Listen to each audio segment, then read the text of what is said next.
Doctor আদিদেব Lahiri নির্দোষ, আর এটাই সত্যি, এই সত্যিটাই সবার সামনে আসবে। আমার উপর চাপ বাড়ছে ম্যাডাম।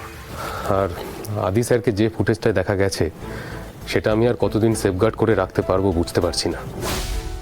দীপঙ্কর বাবু, আপনি ছাড়া ওই ফুটেজ আর কে দেখেছে? এখনো আর কেউ দেখেনি আনন্দ ম্যাডাম, কিন্তু এরপর ইনভেস্টিগেশন শুরু হলে সবাই দেখবে। মানে আমি আর আটকাতে পারবো না। দেখুন, আমি জানি যে উনি কিছু করেননি, কিন্তু এই ফুটেজটা লোকালে আমি বিপদে পড়ে যাব। শুনুন দীপঙ্কর বাবু, আদি নির্দোষ, আপনাকে কিছু লুকাতে হবে না। আপনার যেখানে যাকে দেখাতে মন হচ্ছে, যাকে দেখানোর প্রয়োজন আপনি দেখান। রাখলাম।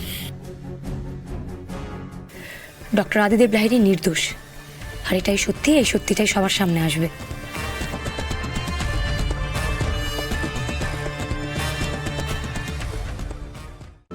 আজই ডাউনলোড করুন আর এনজয় করুন আপনার পছন্দের শো।